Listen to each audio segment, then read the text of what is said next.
This is a series of videos in which Philip Maris interviews Dr. John Ricketts, the author of the book Exceeding the Goal: Adventures in Strategy, Information Technology, Computer Software, Technical Services, and Goldratt's Theory of Constraints. In the series of videos about applying theory of constraints or constraint management to information technology, we're looking at possible areas in which you could find a constraint. And in this video, I'd like to ask you about software. Could software be a constraint? Is it possible, for instance, if we are an organization that develops and sells software, could the constraint be the software? What about the software that is now more and more present in all kinds of day-to-day objects, such as cars and in many other places? Does that change the fact that software could become a constraint? For enterprises in the software business, that's a definite yes, because the pace and quality with which software is produced, that determines whether software is the business constraint.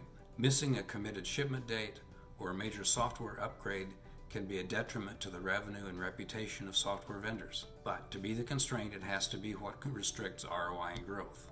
For customers of software vendors, capability, that is, will it handle particular transactions, and performance, will it handle those transactions rapidly enough, that determines whether software is their business constraint. When that software is delivered as a service via cloud computing, availability and reliability are factors too. If the cloud is down for more than a few minutes, as happens sometimes, what will be the impact on the customer's business? Alternatively, if the software is licensed to run at the customer's side and the package is configurable and or extensible, the customer shares responsibility for the software with the vendor, and finger pointing sometimes results. For enterprises in the hardware business, servers, storage, and networks have themselves dematerialized from bare metal hardware into virtual machines, software-defined storage, and software-defined networks. Thus, software plays a major role in virtualizing hardware. For manufacturers outside the IT arena, the most common internal constraint used to be production of physical products,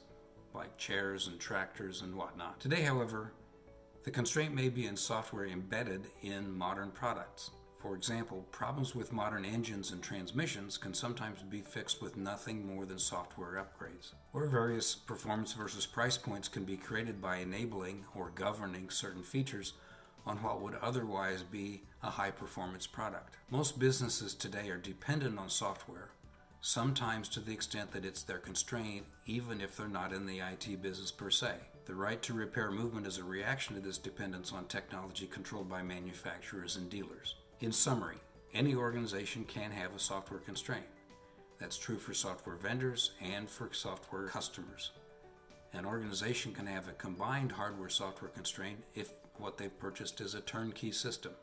That means the software is pre-installed and ready to run on the hardware. Of course, for software to be a constraint, everything else has to have spare capacity. Thank you very much, sir. We looked at whether software could be a constraint, and in the next video we'll look at whether data could become a constraint.